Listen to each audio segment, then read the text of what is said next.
प्रायिकता में प्रश्नावली 14.2 का प्रश्न नंबर 10 देखो। इसमें हमें एक शब्द दे रखा है और इस शब्द से एक अक्षर यादृच्छा चुना जाता है। तब प्रायिकता ज्ञात कीजिए कि चुना गया अक्षर, पहले हमें प्रायिकता ज्ञात करनी है कि चुना गया अक्षर एक स्वर है। उसके बाद हमें प्रायिकता ज्ञात करनी है कि चुना गया अक्षर एक व्यंजन है। तो देखो इस शब्द में हमें कुल कितने अक्षर दिए गए, तो इस शब्द में कुल अक्षरों की संख्या है 13। तो कुल परिणाम हो गए 13, कुल परिणामों की संख्या हो गई 13।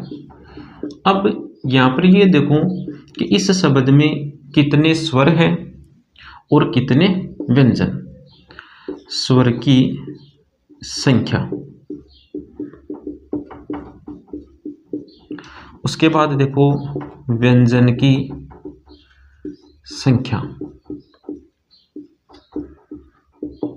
देखो स्वर की संख्या कितनी है, ये स्वर है, ये स्वर नहीं है, ये स्वर है, ये स्वर नहीं है, ये स्वर है, ये स्वर नहीं है, ये स्वर है, ये नहीं है, ये स्वर है, ये भी स्वर है और ये स्वर नहीं है। तो स्वर की संख्या है 1 2 3 4 5 6, 6 है यहाँ पर स्वर। तो 7 हो गए व्यंजनों की संख्या।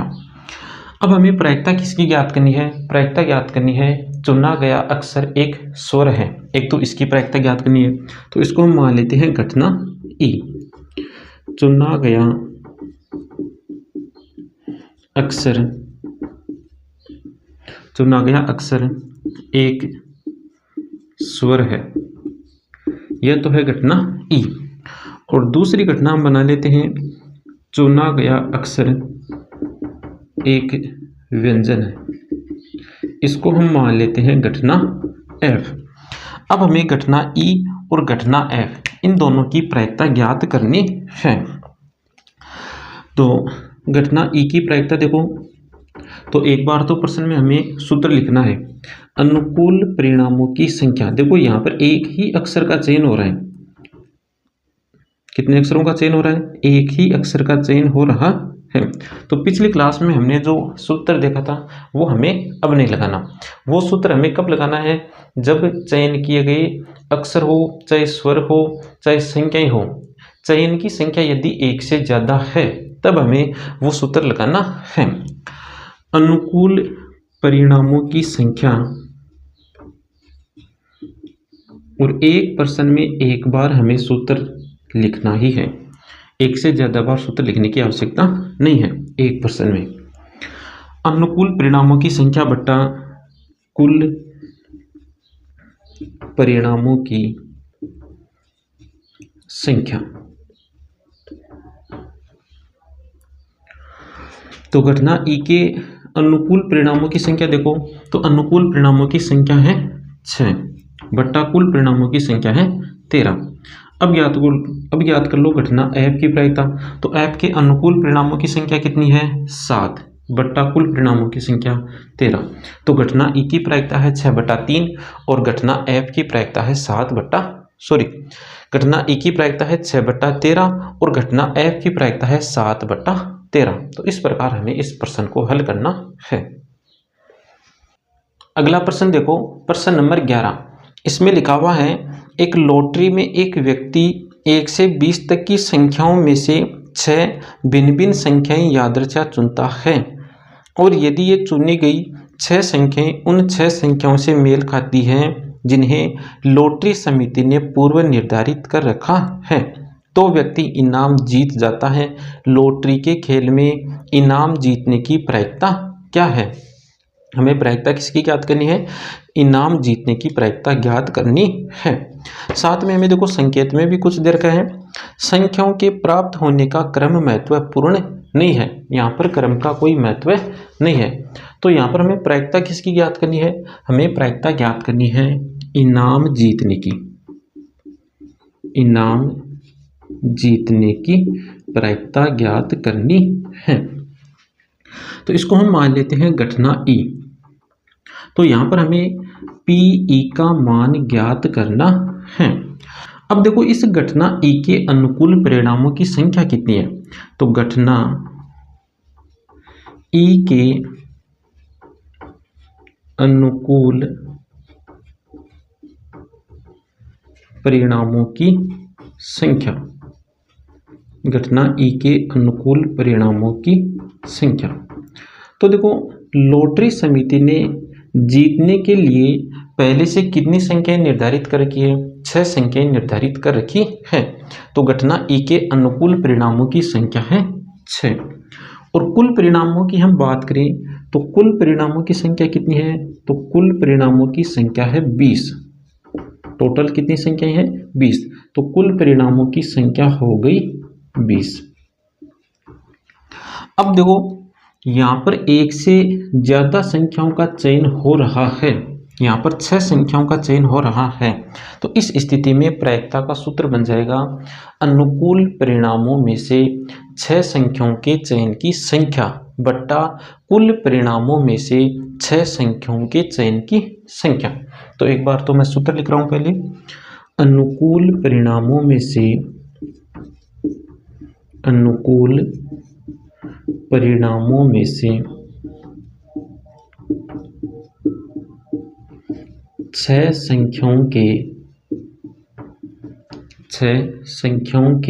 6 संख्याओं के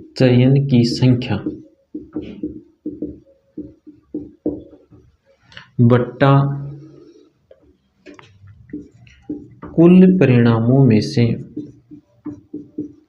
बट्टा कुल परिणामों में से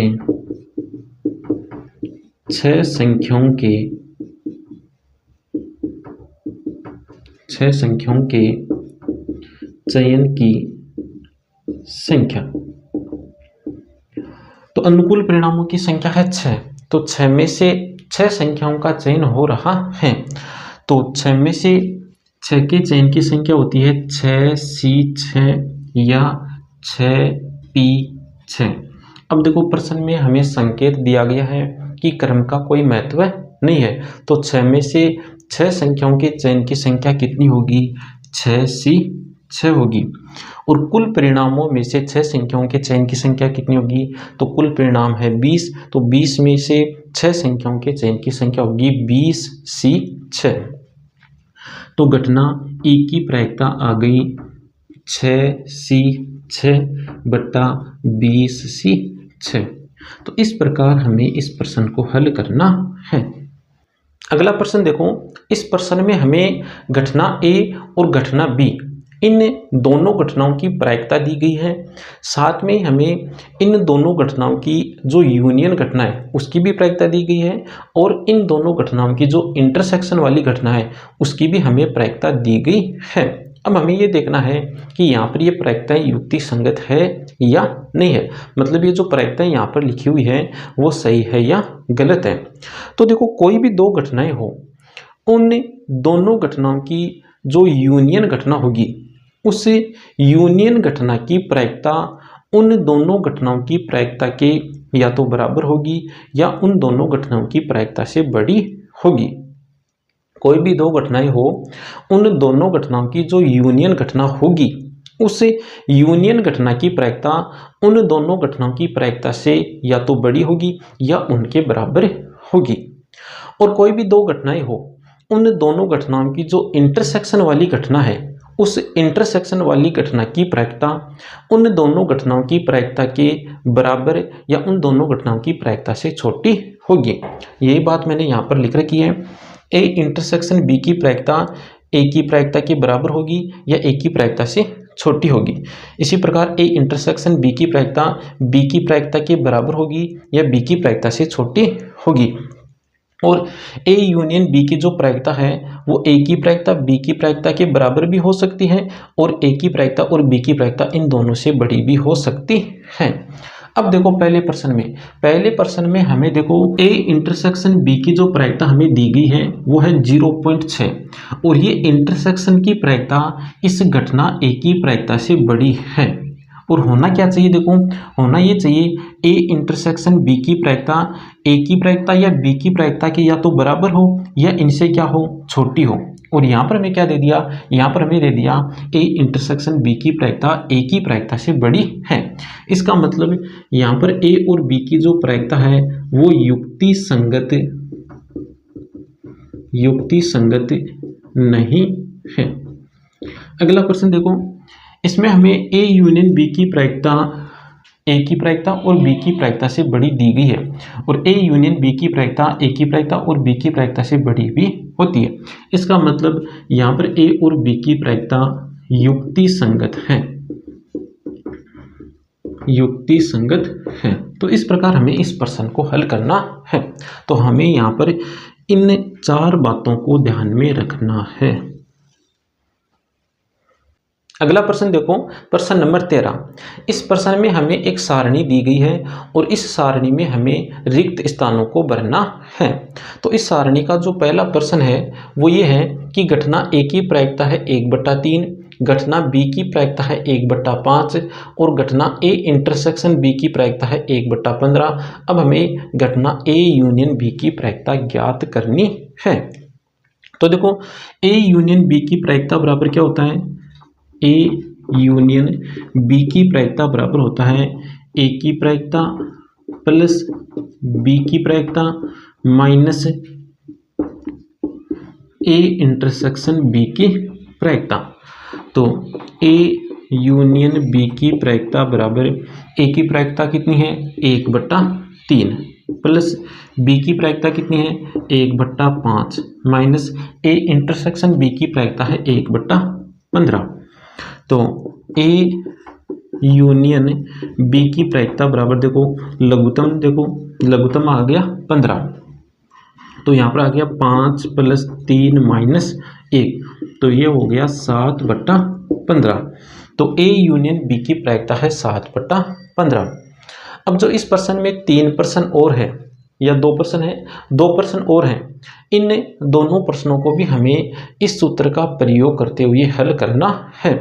यहाँ पर हमें ये जो 4 प्रायिकता हैं, ए यूनियन बी की प्रायिकता, ए की प्रायिकता, बी की प्रायिकता और इंटरसेक्शन की प्रायिकता, इन 4 बातों में से हमें 3 बातें दी गई है और 1 बात की प्रायिकता पूछिए। तो ये सूत्र लगा करके हमें उन 2 शेष प्रश्नों को भी आपको हल करना है। अगला प्रश्न देखो, इस प्रश्न में हमें घटना ए की प्रायिकता दी गई है 3/5 और घटना बी की प्रायिकता दी गई है 1/5। यदि ए और बी परस्पर अपवर्जी घटनाएं हैं तो ए या बी की प्रायिकता ज्ञात कीजिए। ए या बी का मतलब ए यूनियन बी की प्रायिकता हमें ज्ञात करनी है। तो ए यूनियन बी की प्रायिकता का सूत्र है ये। अब देखो, हमें ए की प्रायिकता दी गई है, बी की प्रायिकता दी गई है, साथ में ये कहा गया है कि घटना ए और बी ये दोनों परस्पर अपवर्जी घटनाएं हैं, मतलब इनका इंटरसेक्शन किसके बराबर है, फाई के बराबर है। तो इस घटना ए इंटरसेक्शन बी की प्रायिकता कितनी हो गई, तो घटना ए इंटरसेक्शन बी की प्रायिकता हो गई 0, क्योंकि ए इंटरसेक्शन बी बराबर क्या है, फाई है, तो इसके अनुकूल परिणामों की संख्या है 0। तो ए इंटरसेक्शन बी की प्रायिकता हो गई 0। अब इन मानों को इस सूत्र में रख दो और ए यूनियन बी की प्रायिकता ज्ञात करो। ए की प्रायिकता दी गई है 3/5 प्लस बी की प्रायिकता है 1/5 और इंटरसेक्शन की प्रायिकता है 0। तो ए यूनियन बी की प्रायिकता आ गई 4/5। तो इस प्रकार हमें इस प्रश्न को हल करना है। तो आज की क्लास में इतना ही, मिलते हैं नेक्स्ट क्लास में आगे के प्रश्नों के साथ।